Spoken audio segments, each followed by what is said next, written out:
இது வரைக்கும் நம்மளோட சேனல்ல இப்படி ஒரு படத்தை நம்ம போட்டிருக்கவே மாட்டோம். அப்படி ஒரு ட்விஸ்டோட இந்த படம் இருக்கும். அப்படி என்ன கதைன்னு கேட்குறீங்களா? இந்த படத்துல ஒரு சீரியல் கில்லர் வரிசையா சில ஆளுங்களை வந்து கொலை பண்ணிக்கிட்டு இருக்கான்.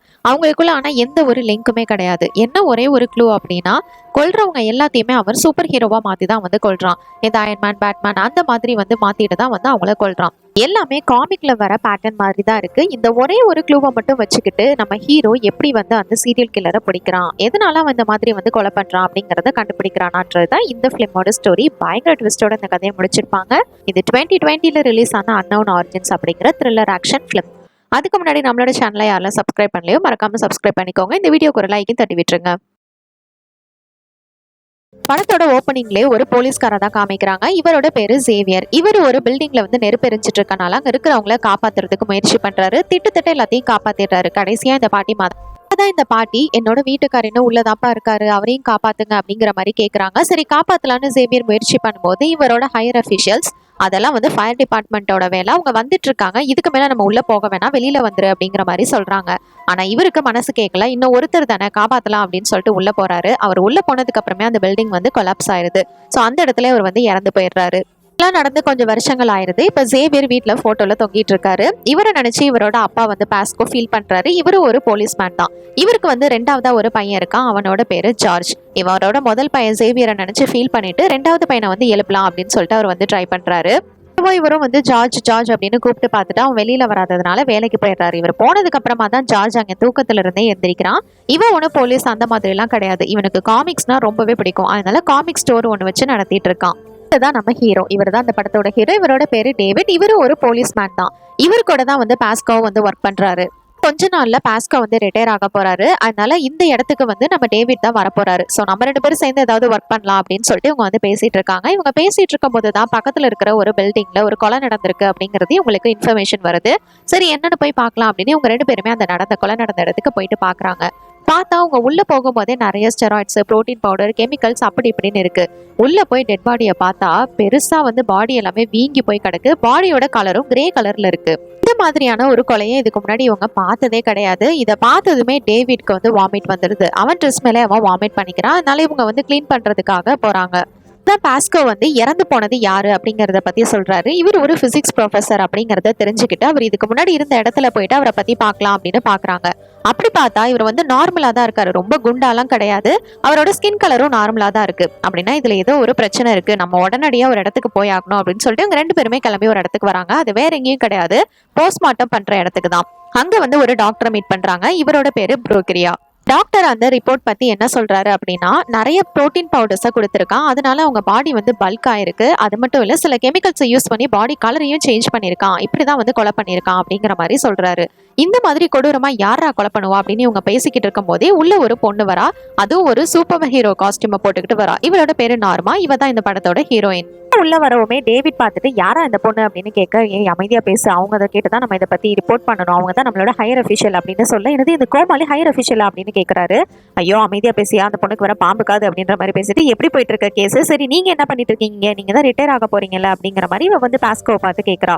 இல்ல மேடம், நான் கொஞ்ச நாள் ரிட்டையர் ஆக போறேன், இவர் தான் இடத்துக்கு வரப்போறாருல, ஸோ இன்ட்ரோ பண்ணிக்கலான்னு. அதெல்லாம் ஒன்றும் தேவையில்லை, போயிட்டு நீங்க உங்க வேலையை பாருங்க அப்படின்னு சொல்லிட்டு இவங்க வந்து சொல்லிட்டு அங்கிருந்து கிளம்பிடுறாங்க.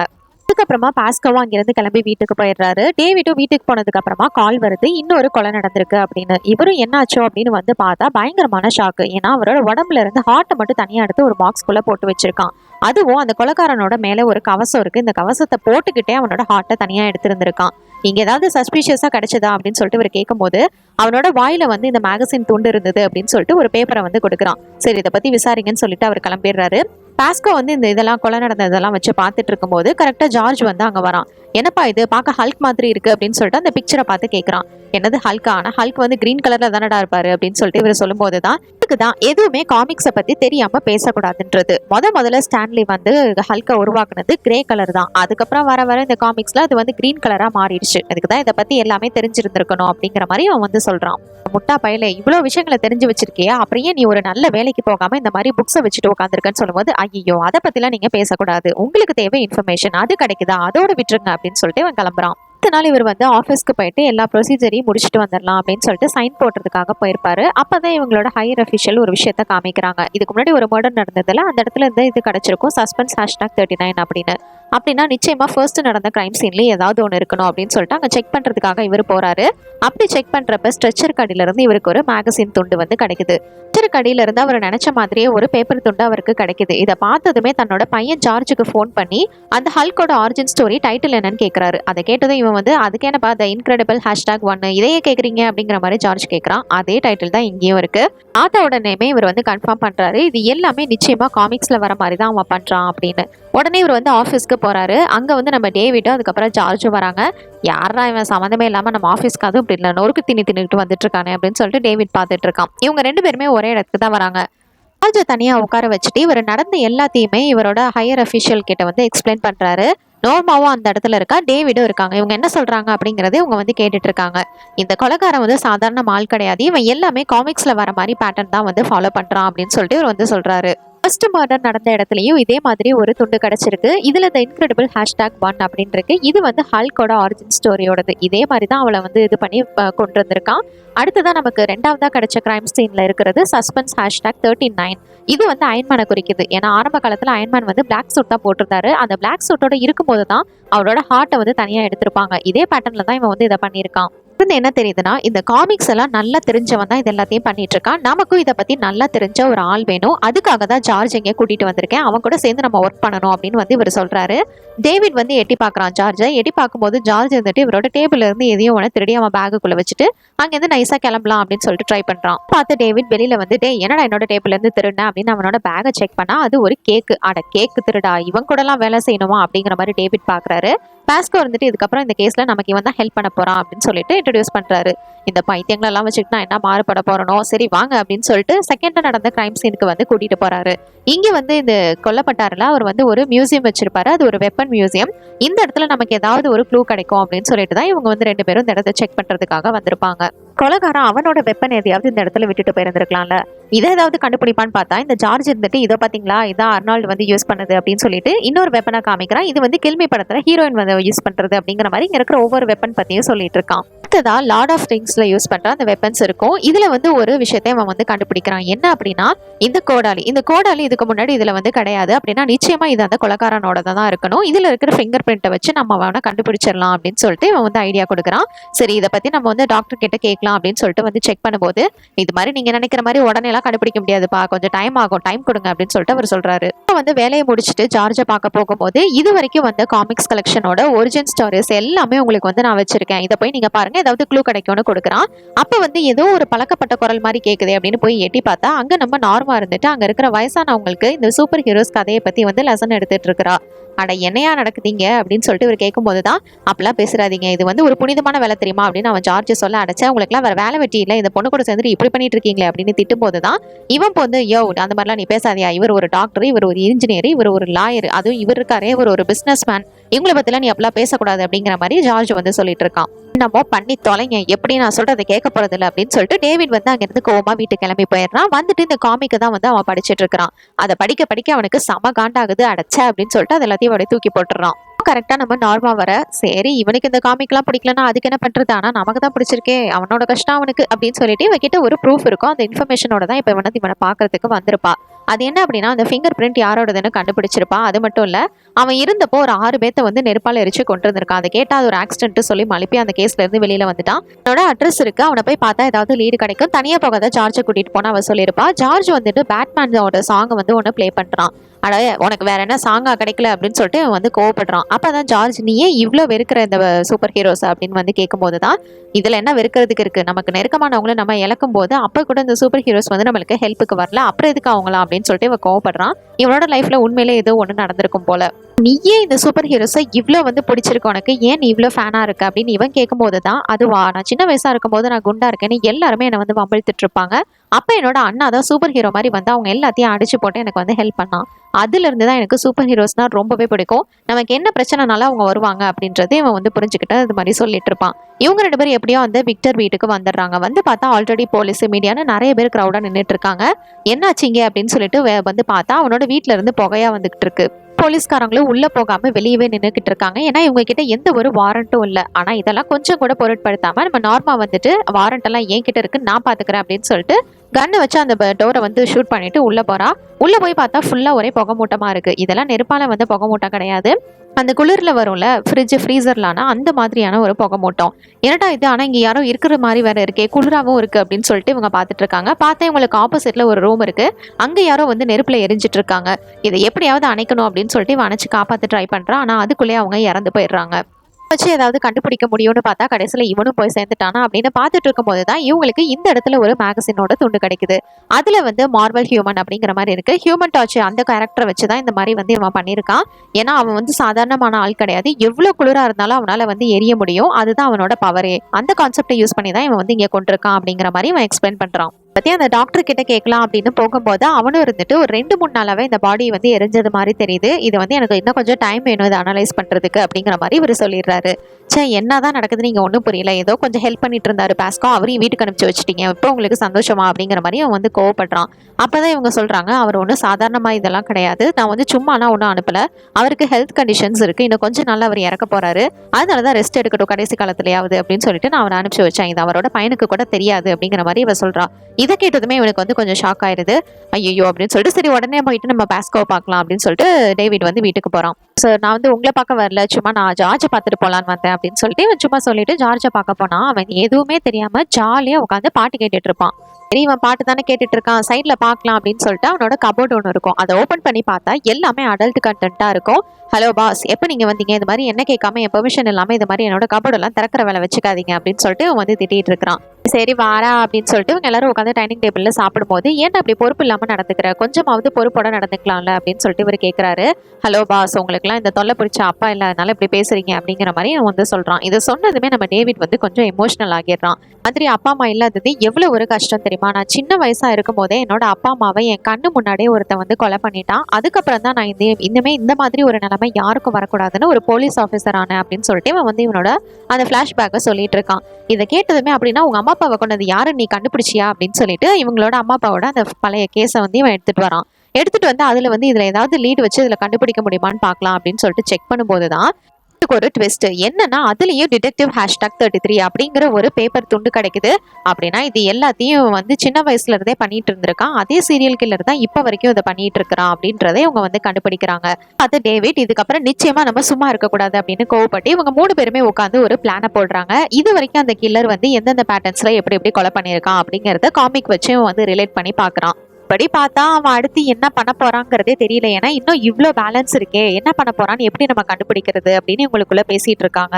திடீர்னு இவனுக்கு ஏதோ ஒரு ஐடியா கிடைச்சிருச்சு. உடனே வாங்க அப்படின்னு சொல்லிட்டு பாக்கோ அப்படின்ற ஒரு ஆளை பாக்குறதுக்காக இவங்க வந்திருக்காங்க. டே, எங்கடா கூட்டிட்டு வந்திருக்க, யாரா பார்க்க போறோம் அப்படின்னு டேவிட் கேட்கும் போதுதான் அமைதியா இருங்க கொஞ்ச நேரம் ஆகுது, நம்ம இப்ப பார்க்க வந்திருக்கிற ஆள் கிட்ட தான் இந்த மாதிரி காமிக் புக்ஸ் எல்லாமே வந்து சேல்ஸ் ஆகும். புக்ஸ் எல்லாமே ஒரு 50-60 வருஷங்க பழமையானது. இதெல்லாம் வாங்குறதுக்கு நிச்சயமா ஒரு பெரிய கையால தான் முடியும். அது யாரு என்னங்கிறத நம்ம கண்டுபிடிச்சிட்டோம் அப்படின்னா அந்த லீடை நம்ம கண்டுபிடிக்கலாம் அப்படின்னு சொல்லிட்டு இப்போ அந்த புக்கு விற்கிறவங்க பாக்கோ அப்படிங்கிற அந்த ஆளை போயிட்டு பாக்குறாங்க. அவர் இந்த மூலையில ஒரு கடையை வச்சுக்கிட்டு ஒரு பூனைக்குட்டியோட டைம் ஸ்பெண்ட் பண்ணிட்டு இருக்காரு. இவர் வந்து அப்படி தெரிஞ்ச ஒரு ஆளை வந்து சொல்றாரு, அது விக்டர் அப்படிங்கிற மாதிரி சொல்றாரு. விக்டர் தான் இந்த மாதிரி புக்ஸ் எல்லாம் வாங்குவான் அப்படின்னு. அப்படின்னா அவனை நம்ம ஃபாலோ பண்ணி கண்டுபிடிச்சோம்னா நம்ம ஏதாவது கண்டுபிடிக்க வாய்ப்பு இருக்கு அப்படின்னு சொல்லிட்டு இவங்க கிளம்புறாங்க. நீ வீட்டுக்கு போ, நான் போயிட்டு என்னன்னு பாத்துட்டு வரேன் அப்படின்னு சொல்லிட்டு டேவிட் மட்டும் அங்கிருந்து போறான். அங்கிருந்து கிளம்புனதுமே ஜார்ஜ் இருந்துட்டு நார்மாக்கு கால் பண்ணி இது மாதிரி டேவிட் வந்து விக்டர் அப்படிங்கிற ஒரு சஸ்பெக்டா பாக்குறதுக்காக போயிருக்காரு அப்படின்னு சொல்லிட்டு அந்த லொகேஷன் எல்லாத்தையுமே வந்து இன்ஃபார்ம் பண்றான். இங்க டேவிடும் கரெக்டா அந்த விக்டரோட வீட்டுக்கு வந்துடுறான். வீட்டுல யாரும் இருக்கிற மாதிரி தெரியல. சரி உள்ள போயிட்டு பார்க்கலாம் அப்படின்னு சொல்லிட்டு இவன் மட்டும் தனியா தானே வந்திருக்கான். உள்ள போயிட்டு பார்த்தா இவனுக்கு பயங்கரமான ட்விஸ்ட். ஏன்னா இதுக்கு முன்னாடி கொலை பண்ண எல்லாரோட பேரு, போட்டோஸ் எல்லாமே அந்த இடத்துல இருக்கு. நிறைய காமிக்ஸ் புக்ஸோட கலெக்ஷன்ஸும் இருக்கு. டிடெக்டிவ் 33 அப்படிங்கிற இதுவும் இருக்கு. ஆனா அதுக்கு கீழே எந்த ஒரு போட்டோவும் இல்ல. இவன் பார்த்துட்டு இருக்கும் போதே சேர்ல யாரோ உட்காந்துருக்காங்க. அதை பார்த்ததுமே பயத்துல டக்குன்னு ஷூட் பண்ணிடுறான். அப்படி ஷூட் பண்ணதுமே அந்த இடமே ஃபுல்லா புகையா வர ஆரம்பிக்குது. அந்த புகையை இவனும் வந்து சுவாசிச்சிடுறான். தான் டேவிட் பாக்குறான். பின்னாடி இன்னொருத்தன் வரான். அவன் மூஞ்சில காக்கா மூஞ்சி மாஸ்க் ஒன்ன போட்டிருக்கான். அவன் மூஞ்சில இருந்து ஏதோ அப்படியே புழுக்களா கொட்டுறது மாதிரி நம்ம ஹீரோக்கு ஒரு இல்யூஷன் தெரியுது. ஏன்னா இதுக்கு முன்னாடி ஒரு கெமிக்கலை சுவாசிச்சாங்க, இதனாலதான் இந்த மாதிரி தெரியுது. இவன் தான் உண்மையான கில்லரா? டே, யாரா நீ, உன் பேர் என்ன அப்படிங்கிற மாதிரி கேட்க, ஓ நீ போலீஸ்காரனா, உனக்குலாம் நான் யாரு என்னங்கிறத தெரிஞ்சு நீ எதுவும் செய்ய போறது இல்லை. ஏன்னா என்ன கொல்லணும் அப்படின்னா நிச்சயமா அது ஒரு சூப்பர் ஹீரோவால தான் முடியும். என்னோட பேரு ப்ரொஃபசர் நோரா, முடிஞ்சா கண்டுபிடிச்சு கொள்ளு அப்படின்னு சொல்லிட்டு ஹீரோவை கொல்றதுக்கே அவன் ட்ரை பண்றான். கரெக்டா அந்த நேரத்துல நோவா வந்து உள்ள வந்துடுறாங்க. ஏன்னா நல்லவேளையா ஜார்ஜ் இன்ஃபர்மேஷன் கொடுத்திருப்பான்ல, அதை ஃபாலோ பண்ணி வந்துடுறாங்க. ஹீரோவா அங்க இருந்து காப்பாத்தி வெளியில கூட்டிட்டு வந்துடுறாங்க. அவனுக்கு நினைவு வந்ததுமே இவங்க 2 பேத்துக்குள்ளேயும் ஒரு சின்னதா ஒரு ஸ்பார்க் வந்து ஒர்க் அவுட் ஆகுது. சரி கொஞ்சம் ரொமான்ஸ் பண்ணலாம் அப்படின்னு பார்த்தா சிவ பூஜையை கரடி கெடுத்தது மாதிரி இந்த ஜார்ஜ் உள்ள வந்துடுறான். அந்த கில்லர் என்னென்னலாம் பண்ண போறாங்கிறது தெரியல, நமக்கு ஏதாவது லீடு கிடைக்குதான்னு நம்ம செக் பண்ணணும் அப்படின்னு சொல்லிட்டு ஜார்ஜ் தான் இவங்க 2 பேரையும் கூட்டிட்டு போறான். அப்படி கூட்டிட்டு போறப்பதான் அந்த விக்டர் தான் வந்து கொலைகாரன் அப்படின்னு நினைச்சிருந்திருப்பாங்க. ஆனா அது உண்மை கிடையாது. இந்த டிடெக்டிவ் வந்து இப்பதான் எல்லா விஷயங்களையும் சொல்றாரு. விக்டர் வந்து இறந்து போய் ரொம்ப நாள் ஆயிடுச்சு. அவனோட அந்த ஐடென்டிட்டி வச்சுதான் இந்த கில்லர் வந்து வாழ்ந்துட்டு இருந்திருக்கான். அதாவது அந்த ப்ரொஃபசர் நோரா. இந்த விக்டர் கிட்ட வந்து நிறைய பணம் இருக்கு. அதனால இந்த பணத்தை பாதியா ஸ்பிளிட் பண்ணி ஒரு பணத்தை வந்து ஒரு செட் ஆஃப் பணத்தை கஷ்டப்படுற மக்களுக்கும், இன்னொரு பணத்தை வச்சு இவன் நல்லா ஹைடெக்கான இந்த மாதிரி கொலைகள் எல்லாம் வந்து செஞ்சுட்டு வந்துட்டு இருக்கான். அது மூலியமா தான் அவனுக்கு இவ்வளோ காசு எல்லாமே வந்திருக்கு அப்படிங்கிற மாதிரி இவர் எல்லாத்தையும் சொல்ல, ஜார்ஜ் ஒரு பக்கம் இவன் அடுத்து என்ன பண்ண போறான் அப்படிங்கிற ஐடென்டிட்டி வச்சு நம்ம இதை வந்து கணிக்க முடியுது அப்படின்னு வந்து சொல்றான். ஏன்னா அடுத்ததா அமேசிங் ஃபேண்டசி #15 அப்படின்னு இருக்கு. இது வந்து ஸ்பைடர்மேனோட ஆரிஜின். அடுத்தது அன்கேனி, இது எக்ஸ்மேனோட ஆரிஜின். அந்த கில்லர் இந்த தீம்ல தான் கொலை பண்ணணும். இந்த தீம்ல போனா அப்படின்னா நிச்சயமா இவங்களுக்கு காமனா இருக்கிறது ரேடியோ ஆக்டிவ். அதை வச்சு நம்ம ஏதாவது கண்டுபிடிச்சோம் அப்படின்னா நம்ம வந்து கில்லர் யாருங்கிறது ஈஸியா கண்டுபிடிக்கலாம்னு பேசிட்டு இருக்காங்க. நார்மா வந்து டாக்டர் வந்து நம்ம போயிட்டு பார்க்கலாம் அப்படின்னு சொல்லிட்டு அந்த போஸ்ட்மார்ட்டம் பண்ண ரிப்போர்ட்டை வந்து பாக்குறதுக்காக வந்திருப்பாங்க. பார்த்தா இவர் ஒரு ட்விஸ்ட் கொடுக்குறாரு. விக்டர் இறந்து போய் கிட்டத்தட்ட 4-5 வருஷங்களுக்கு மேல ஆகுது. இவ்வளோ நாளா அவனோட பாடி டீகம்போஸ் ஆகாத அளவுக்கு அவன் வந்து கெமிக்கல் யூஸ் பண்ணி வச்சிருந்திருக்கான். மட்டும் இல்லாம அந்த கெமிக்கல் என்ன அப்படின்னா புளூட்டோனியம். இது வந்து ஒரு ரேடியேஷன். இது மட்டும் வெளியில தெரிஞ்சது அப்படின்னா நிச்சயமா அது உங்களுக்கு பெரிய ஆபத்தா இருக்கும். இதை கேட்டதுமே இவங்க 2 பேருமே ஷாக் ஆகுறாங்க. ஏன்னா புளூட்டோனியம் அப்படிங்கிற அந்த ரேடியேஷன் வந்து நாட்டுக்கே வந்து ஆபத்தானது. இது மட்டும் வெளியில தெரிஞ்சதுன்னா இந்த கேஸ் உங்க கைவிட்டு போறதுக்கான வாய்ப்பும் இருக்கு. அது நிச்சயமா என்எஸ்ஐ இன்டெலிஜென்ஸ் கிட்ட வந்து போயிடும் அப்படிங்கிற மாதிரி இவர் சொல்றாரு. இப்போ என்ன பண்றது, இருக்கிற பிரச்சனையில இது வரையா அப்படின்னு சொல்லிட்டு இவங்க டென்ஷன்ல இருக்கும் போதுதான், நீங்க ஒன்றும் கவலைப்படாதீங்க, ஒரு நாளைக்கு வேணா இந்த ரிப்போர்ட்டை நான் ஹோல்ட் பண்ணி வைக்கிறேன், அதுக்குள்ள இந்த கில்லர் யாருன்றதை கண்டுபிடிங்க அப்படின்னு சொல்லிட்டு இவன் சொல்றான். இதுக்குள்ள ஏதாவது பண்ணலாம் அப்படின்னு சொல்லிட்டு இவங்க வெளியில வந்தா அதுக்குள்ள டிவியில ஒரு நியூஸ் என்ன அப்படின்னா, அந்த ஸ்பைடர்மேன் மாதிரி யாரோ ஒருத்தனை வந்து கொண்டு தொங்க விட்டுருக்காங்க. இப்படின்னா இதுவும் நடந்துருச்சா, இனி இருக்கிறது அன்கேனி மட்டும்தான். இப்ப என்ன பண்ண போறோம்னு ஒண்ணுமே புரியாம பாஸ்கோ கிட்ட தான் வந்து நடந்த எல்லா விஷயங்களையும் பத்தி இவன் வந்து ஷேர் பண்றான். என்ன நோக்கத்துக்காக இவன் இந்த காமிக்ஸை ஃபாலோ பண்ணி இந்த மாதிரி கொலைகள் செஞ்சுட்டு இருக்கான்னு ஒண்ணுமே புரியல அப்படின்னு சொல்லும்போது, நீ ஒன்றும் கவலைப்படாத, விக்டரை பத்தி நான் ஏதாவது இன்ஃபர்மேஷன் கிடைக்குதான்னு பாக்குறேன்னு அவர் போறாரு. 3 பேரும் அடுத்து நம்ம என்ன பண்ணலாம்னு பார்க்கும்போது, டே இப்ப கூட இந்த மாதிரி காஸ்டியூமை தான் போட்டு வருவே அப்படின்னு டேவிட் திட்டிட்டு இருக்கிறான். அதெல்லாம் உனக்கு தெரியாதுப்பா, எங்களோட இதுல வந்து இந்த மாதிரி ஒரு ஈவெண்ட் நடக்க போது அதுக்கு எல்லாரும் இந்த மாதிரி தான் காஸ்டியூம் போட்டு வரணும் அப்படின்னு சொல்லிட்டு இவனுக்கு ஐடியா ஒன்று ஸ்பார்க் ஆகுது. உங்ககிட்ட கடைசியா சொன்னது அவனை அழிக்கணும்னா அது சூப்பர் ஹீரோவால முடியும் அப்படின்றது தானே. அப்படின்னா நிச்சயமா அவனை அழிக்கிறதுக்கு ஒரு சூப்பர் ஹீரோ தான் வரணும், அதுவும் நீங்க தான். ஏன்னா சின்ன வயசுல உங்க அம்மா அப்பா இறந்ததுக்கு அப்புறமா தான் இது மாதிரி மத்தவங்களுக்கு நேரக்கூடாதுன்னு நீங்க வந்து ஒரு போலீஸ் ஆஃபீஸரா மாறி இருக்கீங்க. அப்படின்னா நீங்க வந்து அவனை அழிக்கிறதுக்கு ஒரு சூப்பர் ஹீரோவா மாறினா மட்டும்தான் அவனை வந்து உங்களால அழிக்க முடியும். இதுதான் அவனோட தியரி அப்படிங்கிற மாதிரி அவன் வந்து சொல்றான். ஒருபடி ஏதாவது ஐடியா சொல்லுவேன்னு பார்த்தா மறுபடியும் இந்த பொம்மை காமிக்னா ஆரம்பிச்சிட்டியா, கொஞ்சமாவது பொறுப்பா ஏதாவது வேலை பாக்குறியா, உங்க அப்பா இன்னும் கொஞ்சம் நல்லா சாக போறாரு, உடம்பு முடியாம இருக்காரு அப்படின்னு சொல்லிட்டு போறதுக்கு முன்னாடி அந்த விஷயத்த வந்து சொல்லிட்டு போயிடுறான். இதை கேட்டதுமே அவனுக்கு வந்து ஷாக் ஆயிருது. அப்பாவுக்கு உடம்பு முடியலையா அப்படின்னு சொல்லிட்டு உடனே கிளம்பி அவங்க அப்பாவை தான் பார்க்க போறான். பார்த்ததுமே, அப்பா உங்களுக்கு எதுவும் உடம்பு முடியலையா, கொடுங்க திங்ஸ் எல்லாம் நான் கொண்டுட்டு வரேன், நீங்க ஏன் இப்படி கஷ்டப்படுறீங்க, என்ன கூப்பிடலாம்ல அப்படின்னு சொல்லிட்டு இவன் ஃபீல் பண்றான். அதோட உங்களுக்கு எப்பயுமே அண்ணனை தான் ரொம்ப பிடிக்கும், சேவியரை மட்டும்தான் நீங்க வந்து பிள்ளையா பாக்குறீங்க, என்னை கொஞ்சம் கூட வந்து இது பண்ண மாட்டேங்கிறீங்க அப்படின்னு ஃபீல் பண்றான். டேய் என்னடா சொல்ற, நீங்க 2 பேருமே எனக்கு ஒண்ணுதான்டா, அவனுக்கு அப்புறம் நீ இந்த மாதிரி பொறுப்பானவனா இருக்கணும்னு தான் நான் ஆசைப்பட்டேன் அப்படின்னு சொல்லும்போது, அப்படியா, அப்படின்னா உங்களுக்கு வந்து நான் ஒரு விஷயத்த காமிக்கணும் அப்படின்னு சொல்லிட்டு காஸ்மோ வந்து வீட்டுக்கு கூட்டிட்டு போறான். கூட்டிட்டு போயிட்டு அவனோட அலமாரியை வந்து திறந்து காமிக்கிறான். அதுல வந்து ஃபுல்லா அடல்ட் கண்டென்ட்டா இருக்கும்ல, அதுக்கு பின்னாடி உங்க அண்ணனோட சூட்டு தான் வந்து இருக்கும். இதை பார்த்ததுமே இவங்க 2 பேரும் பாசமொழியை மாறி மாறி பொழிச்சுக்கிறாங்க. அப்புறம் இது இந்த இடத்துல இருக்கக்கூடாதுப்பா, இனிமே மியூசியம்ல தான் வச்சு நம்ம அண்ணனை வந்து நம்ம பெருமைப்படுத்துற மாதிரி கொண்டாடணும் அப்படிங்கிற மாதிரி ஜார்ஜ் சொல்றான். இதுக்கப்புறம் இந்த காஸ்மி என்ன பண்றாருன்னா, அவரோட ஆஃபீஸ்க்கு போயிட்டு அந்த விக்டர் பத்தி ஏதாவது இன்ஃபர்மேஷன் கிடைக்குதான்னு செக் பண்ணலாம் அப்படின்னு சொல்லிட்டு ஆஃபீஸ்க்கு வந்து போய் பார்த்துட்டு இருக்காரு. வந்து ஒரு பக்கம் கொஞ்சம் ஃபீல் பண்றான். என்ன இருந்தாலும் நம்ம ஜார்ஜ் கிட்ட இந்த மாதிரி கோவப்பட்டிருக்க கூடாது, அவனை போயிட்டு பார்க்கலாம் அப்படின்னு ட்ரை பண்ணும்போது இங்க ஹைம்தால் வேஷத்தை போட்டுட்டு ஒருத்தர் வந்து நின்றுட்டு இருக்காரு. ஹலோ பாஸ், நான் வந்து இந்த மாதிரி ஜார்ஜை பார்க்கணும், என்ன உள்ள விடுங்க அப்படின்னு சொல்லிட்டு அவன் வந்து கேட்கறான். அதெல்லாம் யாரையும் உள்ள விட முடியாது, காஸ்டியூம் போட்டு வந்தாதான் இந்த இடத்துல அலவுடு அப்படிங்கிற மாதிரி இவர் வந்து ஸ்ட்ரிக்டா சொல்லிடுறாரு. நான் போலீஸ் ஆஃபீஸர் அப்படிங்கிற மாதிரி டேவிட் சொல்ல, பிரதமரே வந்தாரும் இதாப்பா கண்டிஷன் அப்படிங்கிற மாதிரி இவர் ஸ்ட்ரிக்டா சொல்றாரு. வழியே இல்லாம நம்ம ஹீரோவும் மஞ்சள் கலர்ல ஒரு காஸ்டியூமை போட்டுக்கிட்டு அந்த இடத்துக்குள்ள நுழையறாரு. அப்படி நுழைஞ்சதுமே, வாங்க போலீஸ்கார், எப்படியோ நம்மளோட இடத்துக்குள்ள வந்துட்டீங்க போல அப்படின்னு சொல்லிட்டு அவன் வந்து வெல்கம் பண்றான். அன்னைக்கு ஏதோ ஒரு தியரி சொன்னீல, அது என்னன்னு மறுபடியும் எனக்கு வந்து எக்ஸ்பிளைன் பண்ணு அப்படிங்கிற மாதிரி இவர் வந்து கேட்கிறாரு. அதுவா, அது வேற ஒன்றும் உள்ள போலீஸ்கார், நீங்க தான் வந்து சூப்பர் ஹீரோவா மாறணும், ஏன்னா உங்களை தான் அவன் வந்து சூப்பர் ஹீரோவா வச்சிருக்கான், நீங்க அப்படி மாறி அழிச்சாதான் அவனை வந்து அழிக்க முடியும். நீங்க மட்டும் அப்படி அவனை அழிக்காம விட்டீங்கன்னா அவனோட இந்த கொலை எல்லாமே தொடர்ந்துகிட்டே தான் இருக்கும். அது மட்டும் இல்ல, நீங்க இதை செய்யாம விட்டீங்கன்னா உங்களை சுத்தி இருக்கிற ஃப்ரெண்ட்ஸ் ரிலேட்டிவ்ஸ் எல்லாத்தையுமே அவன் போட்டு தள்ளிடுவான் அப்படிங்கிற மாதிரி இவன் சொல்றான். ஆனா எனக்கு தான் குடும்ப குட்டின்னு எதுவுமே இல்லையாடா, அப்புறம் யாரும் அவன் போட்டு தள்ளுவான்னு சொல்ல, அதான் நான் இருக்கேனே அப்படிங்கிற மாதிரி, ஓ நீ தான் சுத்திக்கிட்டு இருக்கியா, அதுவும் நீ இப்ப ஏன் கூட தானே இருக்க, அதனால உனக்கு ஒன்றும் பிரச்சனை இல்லை அப்படின்னு யோசிக்கும் போதுதான் இந்த இடத்துல ஒரு ஷாக்கிங்கான விஷயத்த பாக்குறாரு. இவர் அந்த கொலையாளி யாரு அப்படிங்கறத இப்ப வந்து கண்டுபிடிச்சிட்டாரு. இவருக்கு கிடைச்ச ஆதாரங்கள் இது எல்லாத்தையுமே எடுத்துக்கிட்டு இப்ப வந்து நம்ம டேவிட பாக்குறதுக்காக தான் ஆபீஸ்ல இருந்து கிளம்புறாரு. டேவிடுக்கும் ஜார்ஜுக்கும் இன்னொருத்தர் ஞாபகம் வந்த விஷயம் நம்ம ஹீரோயின் எப்படியும் அவங்களும் அந்த இடத்துல தான் இருப்பாங்க. நல்ல வேலை உனக்கு எதுவும் ஆகல அப்படின்னு சொல்லிட்டு இவங்க ரிலாக்ஸ் ஆகும் போது அவங்க 3 பேர் மூஞ்சியுமே ஒரு நிமிஷம் மாறுது. அடுத்து இவங்களுக்குள்ள க்ளோஸ் ஆனவங்க யாருன்னு பார்த்தா அது அந்த காஸ்மி தான். அவருக்கு உடனே இவன் வந்து கால் பண்றான். அந்த கால் வந்து அவரை எடுக்கல. ஏன்னா அவர் போயிட்டு இருந்த கார் வந்து ஆக்சிடென்ட் ஆகிருது. அவரையும் அவர் கலெக்ட் பண்ண இன்ஃபர்மேஷன்ஸையும் அந்த கில்லர் வந்து கரெக்டாக எடுத்துகிட்டு போயிடுறான். அந்த ஃபோனையும் வாங்கி என்ன ஹீரோ சூப்பர் ஹீரோவா மாறினியா இல்லையா, சீக்கிரமா மாறி நீ மட்டும் என்னை வந்து பாரு, நான் சொல்ற இடத்துல என்னை வந்து பாரு, அப்படி இல்லை அப்படின்னா அவ்வளோதான், உனக்கு பிடிச்ச எல்லாரும் இதே மாதிரி தான் நான் கொண்டுட்டு இருப்பேன். அது மட்டும் இல்லை, இப்போவே பாரு உங்க ரூம்ல இருக்கிறவங்க அந்த பார்ட்டிக்கு வந்து எல்லாருமே வந்து வாயில நுர தள்ளிட்டு கிடப்பாங்க. அது எல்லாமே அந்த பொலனியம் கெமிக்கலோட வேலை தான். நீ மட்டும் என்னைய பாக்குறதுக்கு வரல அப்படின்னா நிச்சயமா இந்த சிட்டியில இருக்கிற வாட்டர் சப்ளைல அதை வந்து நான் கலந்து விட்டுருவேன். இதனால என்ன ஆகும்னு உனக்கே தெரியும், நான் சொல்ல தேவையில்லை அப்படிங்கிற மாதிரி சொல்றான். கேட்ட ஹீரோவுக்கு என்ன பண்றதுனே தெரியல. இவன் கிட்ட த அன்கேனி அப்படிங்கிற எக்ஸ்மேன் ஆரிஜினோட அந்த டைட்டிலும் இருக்கு. இதை பார்த்ததுமே ஜார்ஜ் வந்து சொல்றான், நான் சொன்னல அவன் ஒன்னதான் சூப்பர் ஹீரோவா பாக்குறான், எக்ஸ்மேன் ஆரிஜின் மாதிரி நீயும் ஒரு சூப்பர் ஹீரோவா மாறி தான் அவனை போயிட்டு அழிக்கணும் அப்படின்னு சொல்லிட்டு அதுக்கு ஃபர்ஸ்ட் உனக்கு ஒரு சூட் வேணும்னு இவங்க அண்ணன் சேவியரோட அந்த சூட்டை தான் இவனுக்கு வந்து போட்டு விடுறான். உண்மையை கடத்திட்டு வந்திருப்பான்ல, இதுக்கப்புறம் உனக்கு எதுக்கு இந்த காக்கா மூஞ்சி மாஸ்க், ஏன்னா நான் யாருன்றதை தான் நீ கண்டுபிடிச்சிட்டேன்னு மாஸ்கை கழட்டினா இங்கே ட்விஸ்ட், இவ்வளவு நாளா வேலை பார்த்துக்கிட்டு இருந்த அந்த டாக்டர் தான் இந்த கொலைகாரன். எப்படி இவன் தான் கொலைகாரன் அப்படிங்கறத கண்டுபிடிச்சிருப்பாருன்னா விக்டர் பத்தி ஏதாவது இன்ஃபர்மேஷன் கிடைக்குதா அப்படின்னு வந்து பார்க்க போயிருந்திருப்பார்ல. அப்படி செக் பண்ணதுல விக்டர் வந்து பேரலைஸ் ஆகி நடக்க முடியாம இருக்கான் அப்படின்னு சொல்லிட்டு ஒரு ரிப்போர்ட் ஒரு டாக்டர் வந்து கொடுத்திருப்பாரு. ஆனா அது வந்து பொய். அவன் வந்து நல்லா தான் இருந்திருப்பான். அப்படி இருக்கும்போது யாரா இந்த ரிப்போர்ட்டை கொடுத்ததுன்னு பார்த்தா அது இந்த எழுதின டாக்டரே வந்து இவன் தான். அதை வச்சுதான் இவன் தான் அந்த கொலைகாரனா இருக்கணும் அப்படிங்கறத அவர் வந்து கண்டுபிடிக்கிறாரு. ஆமா, இதெல்லாம் நீ எதுக்காகடா பண்ண, எதுக்கு இத்தனை கொலைகளை பண்ணிக்கிட்டு தெரியுது அப்படின்னு ஒரு கேட்கும் போதுதான் இவன் ஒரு ஷாக்கிங்கான பதில சொல்றான். இந்த உலகத்தை திருத்துறதுக்கு தான், யாரு தப்பு பண்ணாலும் அவங்களுக்கு வந்து ஒரு பயம் இருக்கணும், நம்மள ஒரு சூப்பர் ஹீரோ வந்து தட்டி கேட்பான் அப்படின்னு, அதுக்காக தான் எல்லாத்தையும் நான் பண்ணிட்டு இருக்கேன் அப்படிங்கிற மாதிரி அவன் சொல்றான். நீய காப்பாத்துறதுக்காக ஒரு பக்கம் டேவிட் வந்து சூப்பர் ஹீரோ காஸ்டியூமை போட்டுட்டு நார்மாவே கூட்டிட்டு போயிட்டு இருக்கான். போற வழியில கார் ஏதோ மக்கர் பண்ணுது. என்னடான்னு இவன் இறங்கி பாக்குறதுக்குள்ள இவளை விட்டுட்டு அவன் அங்க இருந்து கிளம்பிடுறான்.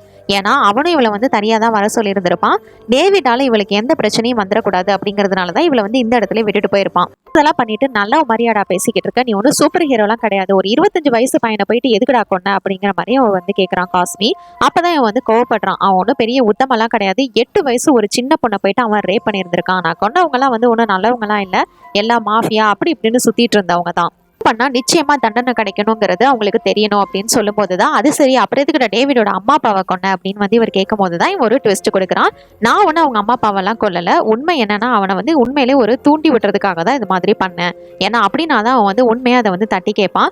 அவன் ஜஸ்ட் வந்து ப்ரொஃபசர் நோரா யாருங்கிறத தெரிஞ்சுக்கிட்டு அவங்கள மட்டும் கொல்றதா இருக்கக்கூடாது, இந்த ஊர்ல எங்க தப்பு நடந்தாலும் அவன் தட்டி கேட்கணும், அதுக்காக தான் அவனை ஒரு சூப்பர் ஹீரோவா மாத்துறதுக்காக தான் இதெல்லாம் பண்ணேன். இப்ப கூட என்னோட ஃபேஸ்ல ஒரு ஆசிடை போட்டு என் முகம் வந்து என்னன்னே தெரியாத அளவுக்கு செதஞ்சு போகிற மாதிரி பண்ண போறேன். அப்படின்னா தான் இந்த முகம் தெரியாத ஆள் யாரு என்ன எதுங்கிறது தெரிஞ்சுக்காமலே அவன் வந்து என்ன வந்து கொல்லுமா, அதே மாதிரி எங்க தப்பு நடந்தாலும் வந்து தட்டி கேட்பான் அப்படிங்கிற மாதிரி அவன் சொல்லிட்டு இருக்கான். உண்மையிலே சூப்பர் வில்லன் தானா, இவ்வளவு சூப்பரா வந்து எல்லாத்தையுமே வந்து பண்ணிட்டு இருக்கான். ஏன்னா தப்பு பண்றதை தடுத்து அதை வந்து உண்மையிலே வந்து தட்டி கேட்கணும் அப்படிங்கிறதுக்காக தான் அவன் இப்படி ஒரு ரோலவே பண்ணிட்டு இருந்திருக்கான். இப்ப கூட நம்ம ஹீரோ வரதை இவன் வந்து கேமரால பார்த்துட்டு இவனோட முகத்தை வந்து அந்த ஆசிட்ல முக்கிக்கிறான். சரி நம்ம பையன் வந்துட்டு இருக்கான், நீ வந்து தயாராரு, நான் ஏன் உன்னை வந்து கொல்ல போறேன் அப்படின்னு வந்து பாக்குறியா, இன்னும் கொஞ்ச நாள் நீ சாகதான் போற, ஒரு சூப்பர் ஹீரோவை உருவாக்கிட்டு நம்ம சாவோமே அப்படிங்கிற மாதிரி இவன் சொல்றான். இவன் வந்து பிளான் பண்ணி சொல்லிட்டு இவனோட ஃபேஸை வந்து ஒரு ஆசிட்ல முக்கி எடுத்துக்கிறான். கரெக்டா அப்ப டேவிடும் வந்து உள்ள வரான். அப்படி வரும்போது வரதுக்கு முன்னாடி இவன் வந்து மாஸ்கையும் போட்டுக்கிறான், தெரியக்கூடாது அப்படிங்கிறதுனால. கரெக்டா நம்ம ஹீரோ உள்ள என்ட்ரி கொடுக்கும் போது டே இதை பாரு அங்கேயே நில்லு, இல்லைன்னா இந்த காஸ்மியை நான் சுட்டு தள்ளிட்டு போயிட்டே இருப்பேன், எனக்கு இதனால ஒண்ணும் இல்லை அப்படிங்கிற மாதிரி சொல்ல அவனு நின்றுட்டு அவன் கையில இருந்து துப்பாக்கியை வந்து கீழே வைக்கிறான். அட யாரா இவன், நான் சொல்றதெல்லாம் கேட்டுக்கிட்டு இருக்கான், நீ சொல்லிட்டா நான் வந்து பண்ணணுமா அப்படின்னு சொல்லிட்டு அந்த காஸ்மியை வந்து ஷூட் பண்ணிடுறான். இவன் அங்கிருந்து ஓடி வந்து தன்னோட அப்பா மாதிரி அவனை வந்து தழுவி பார்த்துட்டு இருக்கான். அவனுக்கு அவனை பாக்குறதுக்கு சேவியர் மாதிரியே இருக்கு. நீ நல்லா இருக்கணும்ப்பா அப்படின்னு சொல்லிட்டு அவனோட மடியிலே வந்து அவர் இறந்துடுறாரு. இதை பார்க்கும்போது அவங்க அப்பா இறந்து போனா அதே ஃபீலிங் அவனுக்கு மறுபடியும் வருது. சீனுக்கு அப்புறமா தான் நம்ம டேவிடுக்கு வந்து ஒரு ஸ்பார்க்கே வருது. நம்ம நிச்சயமா ஒரு சூப்பர் ஹீரோவா மாறியே அவனை வந்து போட்டு தள்ளணும் அப்படிங்கிற முடிவுக்கு வரான். அப்படி வந்ததுமே இவன் கூட எதிர்த்து அவனை வந்து சண்டை போட்டுட்டு இவன் யாருங்கிறத கண்டிப்பா பார்க்கணும்னு மாஸ்கை கழட்டினா அவனோட ஃபேஸே ஃபுல்லா செதஞ்சு போயிருந்திருக்கு. மூஞ்சி இது அப்படின்னு டேவிட் பார்க்கும்போது தான், நீ வந்து என்ன மாதிரி இருக்க ஒருத்தனை வந்து கொன்றுவ, ப்ரொஃபசர் நோரான்ற ஒருத்தரை கொன்றுவ, ஆனா என்ன மாதிரி இன்னும் நிறைய டெவில்ஸ் இருக்காங்க, அவங்களெல்லாம் நீ எப்படி கொல்ல போற அப்படின்னு சொல்லிட்டு இவங்களுக்குள்ள சண்டை போட்டு கீழே விழுற மாதிரி அவனே வந்து அப்படியே கீழே விழுந்து அப்படியே பிடிச்சிக்கிற மாதிரி வந்து நடிச்சிட்டு இருக்கிறான். அப்புறமாவது நம்ம ஹீரோக்கு ஒரு சான்ஸ் கொடுத்து பார்ப்போம் அப்படின்னு வந்து அவன் டெஸ்ட் பண்றான். என்ன அப்படின்னா, நீ வந்து என்ன மன்னிச்சிரு, நான் செஞ்சது எல்லாத்தையுமே மன்னிச்சு என்னை வந்து ஏத்துக்கோ அப்படிங்கிற மாதிரி அவன் வந்து சொல்றான். நான் ஒன்றும் மன்னிக்கிறதுக்கு போலீஸ்மேன் கிடையாது, நான் வந்து ஒரு சூப்பர் ஹீரோ, அதனால தப்பு நடந்தா கண்டிப்பா தட்டி கேட்பேன், உன்னையும் கொல்லுவேன் அப்படின்னு சொல்லிட்டு இவன் சொல்றான். இதை கேட்டதுமே அவன் சந்தோஷமா கீழே நிறைய கெமிக்கல்ஸ் இருக்கும் அதுக்குள்ள விழுந்து அவனே செத்து போயிடுறான். ஒரு சூப்பர் வில்லன்ல செமையா இந்த நாட்டை திருத்துறதுக்காகவும் நம்ம ஹீரோவை உண்மையா சூப்பர் ஹீரோவா மாத்துறதுக்காகவும் தன்னோட உயிரையே தியாகம் பண்ணியிருக்கான். இங்க ஒரு பக்கம் ஜார்ஜ் அவங்க அப்பாவுக்கு வந்து இறுதி அஞ்சலி வந்து செலுத்திட்டு இருக்கிறான். முடிஞ்சதுக்கு அப்புறமா நம்ம ஹீரோ அவனோட ஆட்டத்தை இன்னும் நிறுத்தல. ஏன்னா உண்மையிலே அந்த ப்ரொஃபசர் நோரா யாருங்கிறது இவனுக்கு வந்து தெரியல. அதை தெரிஞ்சுக்கணும் அப்படிங்கிறதுக்காக மறுபடியும் விக்டரோட வீட்டுக்கே இவங்க எல்லாரும் வராங்க. ஏன்னா இந்த வீட்டுல இருந்து தான் அவன் ஆட்டத்தை ஆரம்பிச்சிருந்திருக்கான். இந்த வீட்டுல தான் இவ்வளவு நாள் அவன் வந்து சர்வே பண்ணி எல்லாத்தையும் பண்ணியிருந்திருக்கான். ஸோ இது மூலியமா நமக்கு ஏதாவது லீடு கிடைக்கும் அப்படின்னு சொல்லிட்டு இந்த வீட்டை செக் பண்றதுக்காக மறுபடியும் வராங்க. உண்மையிலே அந்த ப்ரொஃபசர் நோரா யாருங்கிறது நமக்கு தெரியும், ஆனா இவங்களுக்கு தெரியாதுல்ல, படத்துல இருக்கிற நம்ம ஹீரோ டேவிடுக்கு தெரியாது. அதனால அவனை கண்டுபிடிக்கிறதுக்காக வந்து இங்க ஏதோ பார்த்துட்டு இருக்கும் போது இந்த ஜார்ஜ் சும்மா இல்லாம எதையோ ஒன்னு அசைச்சு விட்டுறான். அப்படி அசைச்சதுமே அந்த இடத்துல சீக்ரெட் டோர் வந்து ஒன்று ஓப்பன் ஆகுது. உள்ள போய் பார்த்தா பேட்மேன்ல வந்து இருக்கும்ல அந்த மாதிரி வந்து பயங்கரமான ஒரு செட்டப்போட எல்லா டெக்னாலஜிஸுமே இருக்கு. அங்க நிறைய பணமும் இருக்கு. எங்கெங்க கிரைம் நடக்குது அப்படிங்கிற சீன்ஸ் எல்லாமே அங்க வந்து பார்க்க முடியுது. இதெல்லாம் வச்சு நம்ம என்ன செய்ய போறோம் அப்படின்னு ஜார்ஜ் கேட்கும் போதுதான் டேவிட், இதுக்கப்புறம் இங்க நடக்க போற தப்பு எல்லாத்தையுமே வந்து நம்ம கண்காணிச்சு அதை வந்து நடக்காம தடுக்க போறோம், இது எல்லாத்தையும் இனிமே நம்ம கண்டினியூ பண்ணலாம் அப்படின்னு சொல்லிட்டு டேவிட் வந்து சொல்றான். இருக்கிற ஒரு காஸ்டியூமை போட்டுக்கிட்டு இந்த சிட்டி பில்டிங்கோட டாப்ல நின்றுக்கிட்டு எந்த தப்பும் நடக்காம இருக்கா அப்படின்னு சொல்லிட்டு அவன் வந்து பார்த்துட்டு இருக்கான். உண்மையிலேயே அந்த டாக்டர் நினைச்ச மாதிரி நம்ம டேவிட் வந்து ஒரு சூப்பர் ஹீரோவா மாறி எங்க எந்த தப்பு நடந்தாலும் தட்டி கேட்கிற தைரியம் வந்து இப்ப வந்து சூப்பர் ஹீரோவாவே இருக்கிறான். கதையில உண்மையிலேயே சூப்பர் ஹீரோ யாருங்கிறத நீங்க சொல்லுங்க. என்ன பொறுத்த வரைக்கும் அந்த டாக்டர் தான். ஏன்னா இவனை சூப்பர் ஹீரோவா மாத்தி தப்பு எதுவும் நடக்காம இருக்கணுங்கிறதுக்காக அவரோட உயிரையே தியாகம் பண்ணிருக்காரு. ரொம்பவே சூப்பரா டிஃப்ரெண்டா இருந்ததுல இந்த படத்தை பத்தி நீங்க என்ன நினைக்கிறீங்கன்னு என்னோட கமெண்ட் செக்ஷன்ல ஷேர் பண்ணிக்கோங்க. இது மாதிரி வேற ஏதாவது படத்தை பத்தியோ சீரிஸ் பத்தியோ நான் பேசணும்னு நினைச்சாலும் மறக்காம கமெண்ட் செக்ஷன் லீவ் பண்ணுங்க. until then tata bye from உங்கள் தமிழ் பொண்ணு.